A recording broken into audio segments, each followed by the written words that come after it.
Welcome to another In Wheel Time podcast, a 30-minute mini version of the In Wheel Time car show that airs live every Saturday morning, 8 to 11 a.m. Central. Shield.com.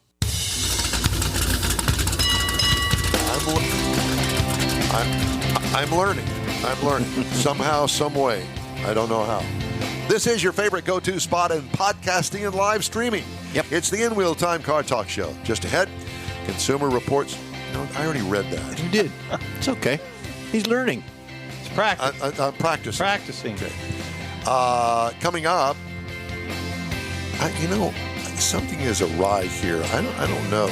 But coming up, we're going to have Nancy Nichols, author of Women Behind the Wheel. Okay? And later on, we're going to talk to John Rawson at Barber Motorsports Park. We're going to have the cruise-in calendar. We got a car review.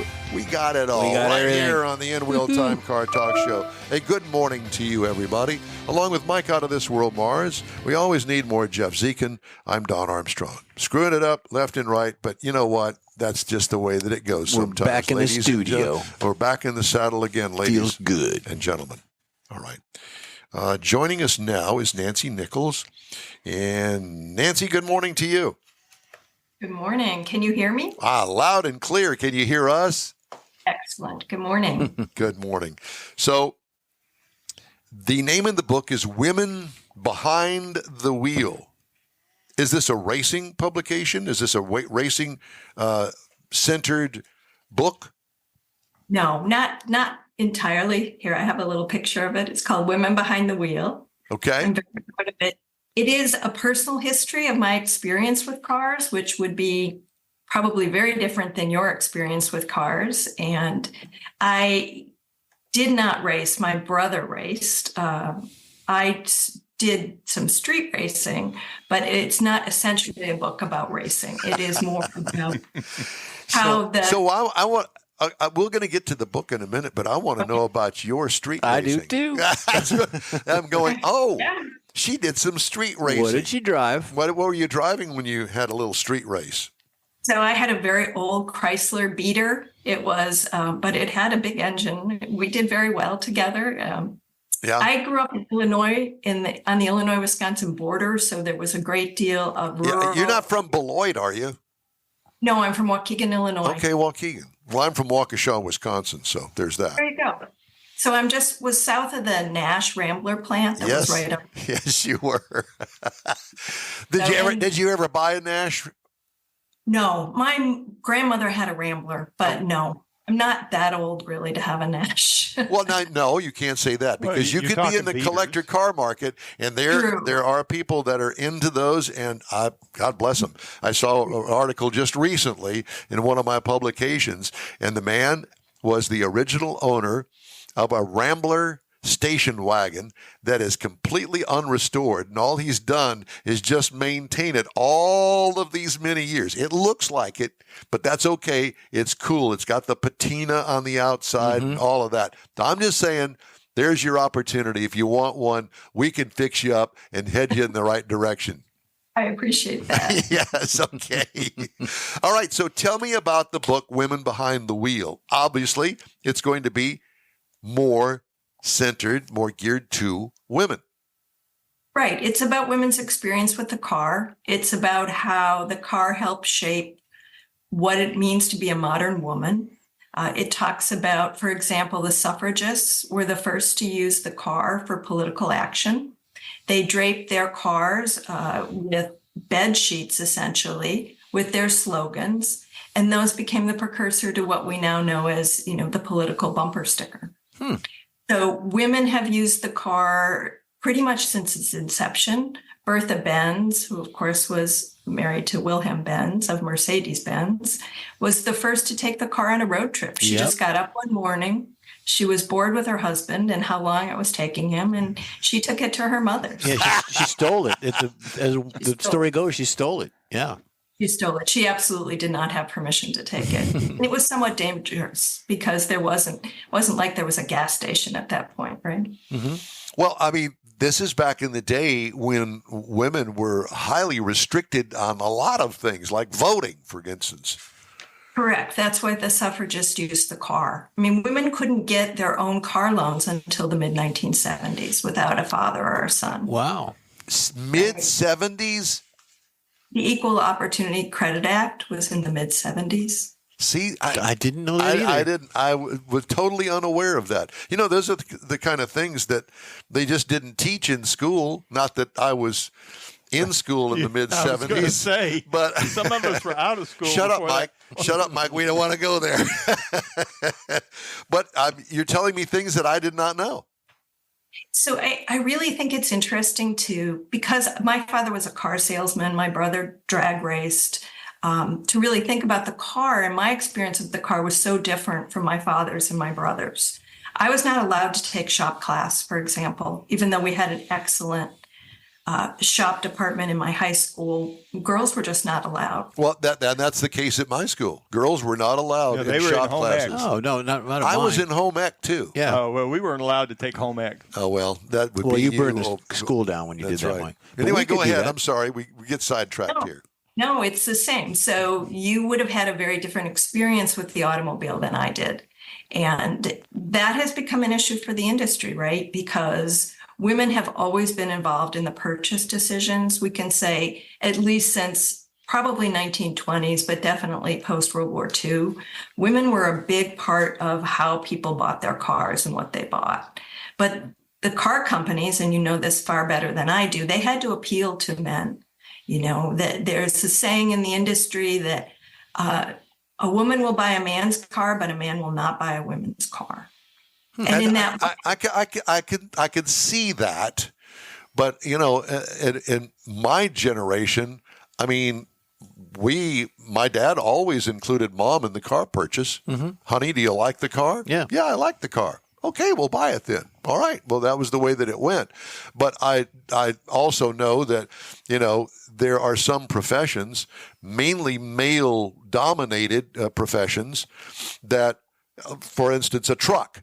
I mean, my experience with trucks back in the day, it was only guys that drove trucks. You never saw a woman driving a truck because that's what they were for. Well, unless you were in a farm or something. Well, then, there's that, yes. But generally speaking, you know, I can't speak for the farmer and what he did with his daughters. And did he teach her how to drive the truck? Is that where they learned how to drive? You would know better than I, Nancy. well, rural women specifically learned quite early because they had to use them for work. I mean, when we think of, so I'm in the Northeast, and when we think of mud season was a thing. It lasted for 3 weeks, and your truck would get stuck. So the operation of a vehicle, especially if you think about it before power steering and before power brakes, and certainly before the electric starter, these were things that required a great deal of strength to start a car, to move a car, if a car got stuck, to push a car out of the snow or the mud. So women's experience with cars was just very different than men's. Well, ask my mother, because she'll tell you when right before I was born, Dad bought their first car. It was an old, dilapidated DeSoto, okay, a DeSoto. You might not even know what a DeSoto is, but they were around back in the day. And the thing had a starter issue. And so my dad taught my mother how to take the broomstick and a hammer, put it right on the starter, give the broomstick a whack that was on the starter down there, and by golly, it started every time. So Mom was a mechanic and didn't know it. Yep. Yes. I mean, women by necessity had to learn to work the vehicle. I mean, and there are some amazing stories. The Queen of England was called the Princess Mechanic because she worked on vehicles during World War II. But by and large, it wasn't the experience of most women that they worked on their cars. Well, I would believe that. And boy, things have certainly changed because now we have women on NHRA top fuel drag racing teams, mechanicking, CEOs of companies. Yes. Automotive companies. Yeah, exactly. So things have changed dramatically, and I think for the better. I'm a girl dad. I have 2 girls, and I've taught them everything that I knew about cars to a point that they could relate to. Katie's very good about maintaining her car, making sure that the oil gets changed and that sort of stuff. And I taught her how to drive a 5-speed manual transmission, which she still has that car today and drives it every day. Crank windows, crank windows aren't even available anymore as far as I know. So there's that aspect of it as well. I'm sorry I interrupt you, but please continue on. No, I mean, I think that's laudatory, but that was not the experience, certainly, of women in my age. But as you say, the things have changed dramatically. Mary Barra is head of GM. The engineer who rolled out the electric version of the Ford F-150 is an Asian woman. So women are more involved, but it isn't the case yet that I think the auto industry thinks about women as much as perhaps they should. Do you have anything that's really fun, or things that when you were doing the research on the book that you thought, how weird or how fun or how strange was that? So one of the things that really was remarkable when I researched the book is how much the car changed the nature of romance. And courting and dating was very much something, and you'll appreciate this as a father of 2 daughters. It happened on the front porch. It happened with the mother in the parlor. When you were romancing someone, the gentleman came to the female's house and was there, right? Yes. But when the car showed up, things changed dramatically. So it took romance from the front porch essentially to the back seat. Oh. And I say in the book, nothing except the birth control pill has done more for women's sexual liberation than the car. Now, of course, that was a double-edged sword because it also exposed women to a great deal of sexual violence. So it's a mixed bag. The car, in so many ways, gave independence to women, and in so many ways, made them more vulnerable. Yes, I would believe that. There aren't any drive-in movies anymore. Well, very few. But I know that I took a few girls to the drive-in movie. I'll just leave it at that. There is a whole section in my book on drive-ins and drive-in everything.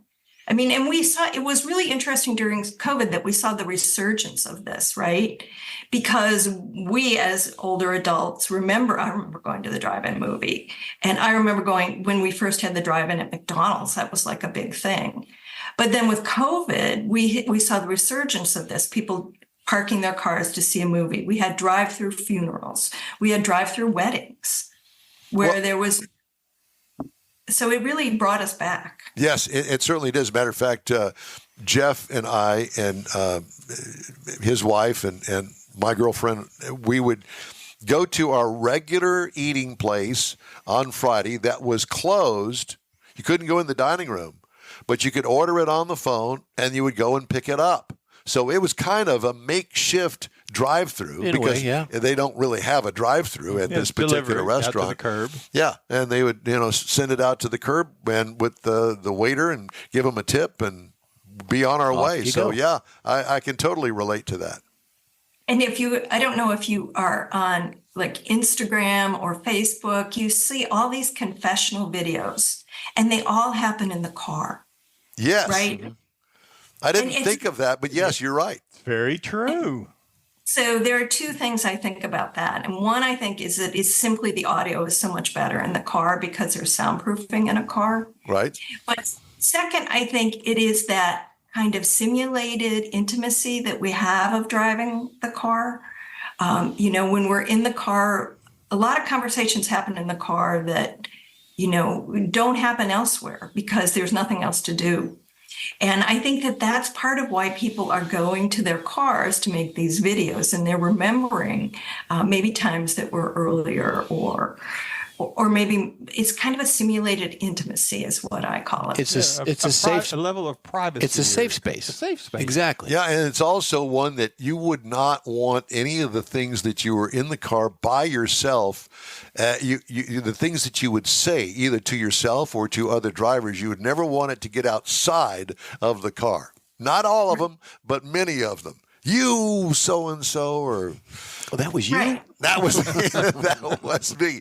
But that goes across the sexes, so it's not just related to women here. But I'm sure that, there are a lot of similarities between men and women when it comes to that sort of stuff and the privacy of the car. Absolutely. I mean, I have a boy, I have a child who's almost 30 now. He was a soccer player. I drove a minivan. It was a Honda Pilot. It was a vehicle that was really designed for women to have dual roles. I've always worked. I was a very active mom, very hands-on. And if you put those boys in the back of the Pilot, you didn't have, or the Pilot or your Honda Odyssey, you didn't have to say anything. They would talk amongst themselves. It was the only way sometimes for a mom of a boy to really get that insight into what was going on. So it's an educational process for mom by what mom is driving, so you could just listen to everything that was going on. It wouldn't eavesdropping because the boys knew that you were up there driving the car. Right. But I don't think that, speaking from the experience, I really didn't use or have mom in my mind when I had conversations with my friends. Mom just Right. listened in. So there is a concept in car culture, which is automotive maternity, which is the inside of the car is essentially very womb-like. It's engineered to be soundproof. It's designed to make you feel safe. There are the cup holders. I mean, I know you know that some vehicles have upwards of 15 to 19 cup holders. Yes. You always have that warm milk kind of feeling. So there's a lot of research about how we feel when we're inside our cars. And, as you know, nothing in the manufacture of a car is an accident. They know what they're doing when they create these cars, and they're going for certain experiences. It's funny you should say that because Mike and I both, well, I can't speak for him, but I can speak for myself, was a member of the auto writers here in the state of Texas for a while. And we got to meet many of the car designers from the different manufacturers. And through the years that we would be invited to these reveals of these different cars, they would always bring in women that were, and not on purpose women, but they were the ones that designed, for instance, the infotainment system. I remember the lady that helped design the Ford Sync system. Yes. Very intelligent, and it was wonderful talking to her. But it's a completely different aspect of that infotainment system that she pretty much coordinated the design of, because she was female, and there were a lot of feminine touches that were designed into that particular system at that time that us guys really don't think about.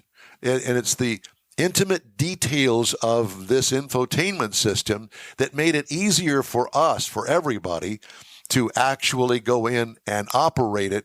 And she was the one that designed it. Of course, there was a lot of input from a lot of people, but she was the one that ultimately made the final decision. So those kinds of things, and also in the design area, we met some interior design women that were really into automotive interiors, and very, very talented people. So I hear where you're coming from, and I thoroughly enjoy it, being a dad. So there's a long history of this.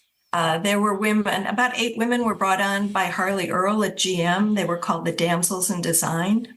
Cool. And they were first women to go in. They were from Pratt, which is a design school in New York City. They were allowed to go in and design the interiors of automobiles. Specifically, some of their concept cars were specifically for women. They're credited with the first seat belts, the first rear windshield wipers, and other things that are very common in cars now. It's interesting you should say that because, and excuse me for interrupting, but Mike, we've been to the Chrysler Museum when it existed. Yes. Down in the basement, they had a wonderful display down there. And one particular car down there was designed specifically for females, and it was called Femme, F-E-M-M-E. Oh, the Chrysler La Femme. I love it. Yes, it had. Actually, I think it's a Plymouth, the Plymouth La Femme. That is the car I want. Well, let me tell you something. If you could find one of those, buy it, because you'd be a rich woman. One of one. Yeah, absolutely. Exactly. But it had, the tissue dispenser, the mirrors, the record player, and all of these touches that were in it that a guy wouldn't even begin to think about. But it was clear. The makeup case in those cars fits into the back of the passenger side seat, and it's a keystone shape, and it has your initials in it, and you can slide it out. See, you've done your research on the same car. I hear you. I love that car. I love that car, and no, I can't afford it. Exactly. Well, I find this all very interesting, and it's great to talk to you. Women Behind the Wheel, and is it coming out this week? It is out March 4th. So here it is. Oh, Monday. So is it like on Amazon or? It's on Amazon. Very good. Yep. Yeah, by Pegasus Books. So if you're looking for a present, a gift, or even for yourself, I would encourage you, since you're listening to this car show, read. absolutely. Yeah. Women Behind the Wheel. Nancy Nichols, it's a pleasure, honor, and fun to talk to you. Thank you so much. Have a great day. You do the same. All right. It's the In Wheel Time Car Talk Show, and we're available 24/7 through the iHeartRadio app. Just look for In Wheel Time Car Talk. We also video stream our 3-hour weekly show on Facebook, YouTube, and InWheelTime.com. And podcasts from your favorite podcast provider are available as well. The In Wheel Time Car Talk Show continues right after this quick break. Oh, let's try that again. Pro-Am Auto Accessories has been serving Houston's auto enthusiasts since 1984, providing world-class products for sports cars, European sedans, and American muscle. Pro-Am is known as the place to go to find exclusive and hard-to-find parts and accessories. Pro-Am is one of the very first distributors in the USA for brands such as Recaro, Redline, Momo, Corbo, and Simpson. Located in the heart of Houston's premier retail and service corridor, the Galleria area, Pro-Am's walk-in storefront includes an 8,000-square-foot warehouse, showroom, and installation bays.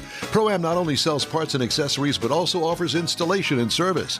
Pro-Am is now reaching a worldwide audience through Pro-Am.com, taking its local reputation to the rest of the world. At Pro-Am Auto, you'll be dealing with a small group of professionals who truly want to help you with your automotive needs. If you don't see what you're looking for on the website, call and Pro-Am will lend you a hand. Pro-Am Auto, 6125 Richmond at Green Ridge in Houston's Galleria area. Call them at 713-781-7755. Want to feel good about something special you did for someone special? In Wheel Time and the original Lupi Tortilla group of Tex-Mex restaurants have joined together to help a very worthy cause, God's Garage, a Christian-based 501c3 charity. We know there are lots of places and organizations out there where you can donate a car, truck, or SUV, but we're asking you, our car enthusiast family, to consider donating to God's Garage. Visit godsgarage.org and learn about its mission, the women that have been helped, how each one is screened, and about their Restore You program. A car donation is an easy way to make a difference in the lives of others. God's Garage needs good operating vehicles, but will take all types in working and non-working condition. Make your heart and soul feel good by donating your gently used vehicle and help support single mothers, widows, and wives of deployed military at godsgarage.org. Mecum Auctions, the world's largest collector car auction company, returns to Houston, Texas, April 4th through the 6th at NRG Center, featuring 1,000 muscle cars, Corvettes, trucks, customs, and more. Broadcast on Motor Trend TV and streaming live on Max. From avid collectors to those new to the Mecum experience, we welcome everyone. Register to bid now at Mecum.com. Welcome back to the In Wheel Time Car Talk Show on our live edition here on Saturday morning. All right. If you'd like to get in touch with us, shoot us an email. The address here is info@inwheeltime.com. You know, how to become a stunt driver. Okay. How do you do that? We're going to get here loaded up in just a second. But to that point with your with info in Wheel Time, Mike and I are trying to coordinate the folks that subscribe so we can get them announced on the air. But we're going to work on that. So if you're a new subscriber, send in your information, and we'll give you and we'll give you a sell, howdy. Yeah, and we won't sell your stuff to some politician or anything like that. This is just the guy down on the corner. That's right. So we're going to do it between ourselves. All right. Time now for this hour's feature. Mr. Jeffrey Zekin has How to Become a Stunt Driver. Well, there's several ways, but the one I picked out here, there's several schools. There's actually one here in Houston. We'll get to that in a bit. But one that I looked at was the Bobby Orr Stunt Driving School. It stands out for its extensive educational offerings. They prioritize having the most seat time. So if you're in there and you want to get seat time and you really, really want to learn, Bobby Orr Stunt Driving School is one of the top ones. There's many you others. have to pay to get in this? You do. I'm sure there's other ways of – there's other schools have different prices for doing this, and you can do different things. You can do certain racing techniques. You can do stunt driving to jumps and things, but this is how it works. You get in there, and you have to have a vehicle prepared so the participants will gain knowledge about preparing a vehicle and setting it up just to do those particular stunts they want to do. Specialized skills. The curriculum, now Mike, this is for you. The curriculum is focused on specialized skills, includes the mastery and refinement of 180-degree turns, sliding 90-degree turns, and spot-on 180-degree reverse turns. You know all about that because you've had your way with those on-ramp acceleration tests that got out of control. A school would be good because I tried doing some of that before. And He just did that on the way here this morning. It's not one of those things you can learn real well on your own. No, because you're usually in some sort of a panic trying to get out of it. Well, exactly. From novice to professionals, they can take anyone in there and they'll teach you all the same way. So on day one of stunt driving school, comprehensive safety standards. They briefing to prepare the vehicle. You'll unlearn bad habits on the first day, and they try to help you do that. They try to, one hand on the wheel, two hands on the wheel. They offer you that schooling. Well, there's Mr. Mars right there. There you go. There's got one it on for its him. nose. There's one for him. Let's go ahead and put that on there. There it is. I was looking for that. Day 2 of stunt driving school, they will design courses for the individual. If you're looking for something in particular, you can tell them and they'll design the course for it. You can learn or refine the driving skills that they offer you. It's a very comprehensive program, and they'll go A to Z, soup to nuts on everything you want to do. Systematically work with breaking the bad habits as they do on the day 1, and they'll introduce some advanced techniques, enabling you to execute the safe way to do some of these stunts. So on day 3, stunt driving schools are tailored for individuals who crave extensive hands-on experience. So if you want to learn how to do jumps, they focus on that. If you want to slides or reverse slides, I want to be in the car that. when they do one of those explosion things. Oh, no, I wouldn't. No. Sometimes those are without people in them, but, go to the school and find out. They could blow you up. Let's get blowed up. After completing the initial course, then they'll get with the precision timing, and they'll look at what you want to do, and then they'll hone those techniques for the drifting techniques, both front wheel and rear wheel drive. So they'll give you a brief recap, and then they'll tell you whether you're worth going ahead and doing it if you want to get more. So some of the driving schools, and of course, John is probably at one right now with the Barber. Right, the Barber. But you've got Bondurant School of High Performance Driving in Chandler, Arizona. They do that. Skip Barber School in New Jersey and in Houston. They do that. Allenberg Racing Schools in Canada. Team O'Neill Rally School in Dalto, New Jersey, and of course the Bertha Benz Racing School in Palm Beach and in Pocono. So any one of those, you can satisfy your need for speed, become a stunt driver, and someday you might be doing it. And it's for men and women, for novice, and all that good stuff. Or get to know one of those stunt drivers out in Hollywood and go by word of mouth. Oh, Jeff Zekin with the Jeff Zekin Stunt Driving Academy. He sent me. Oh, okay. Well, we'll get you right in. He knows Mike Mars, so you're in. Yeah, exactly. Hey, today's In a Mill Time Car Talk Show is sponsored by the group of original Loopy Tortilla restaurants in Houston, Beaumont, and College Station, Gulf Coast Auto Shield, and Pro-Am Auto Accessories. We continue here on In Wheel Time right after this quick break. The original group of Loopy Tortilla restaurants will have you telling your family and friends just what the original recipes mean when it comes to the best fajitas in Southeast Texas. Founder Stan Holt invites you to visit the original Loopy Tortilla near I-10 and Highway 6. Here's the original house that inspired the design of all the rest and the original charm that helped make Loopy Tortilla the go-to destination for Houston Tex-Mex. Speaking of original, nothing can compete with the original lime pepper marinade that everyone will agree makes Loopy Tortilla award-winning beef fajitas the best anywhere. Loopy Tortilla Katy is another location that gives you the same quality and service Houstonians have come to expect at Loopy's. It's located just off I-10 and the Grand Parkway at Kingsland Boulevard in Katy. Find yourself in Aggie Land? Head to the Loopy Tortilla in College Station, located just around the corner from Kyle Field. It's a great place to enjoy those famous frozen margaritas before or after the game. Headed east to Louisiana, stop in at the Loopy Tortilla in Beaumont. It too's on I-10. You can't miss it.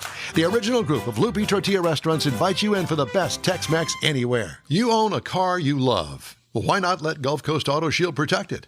Houstonian John Gray invites you to his state-of-the-art facility to introduce you to his specialist team of auto enthusiasts. We promise you'll be impressed. Whether you're looking to massage your original paint to a like-new appearance, apply a ceramic coating, install a paint protection film, nano-ceramic window tint, or new windshield protection called ExoShield, Gulf Coast Auto Shield is where Houston's car people go. Curbed your wheels? Instead of buying new, why not have them repaired? How about a professionally installed radar detector? Gulf Coast Auto Shield does that too.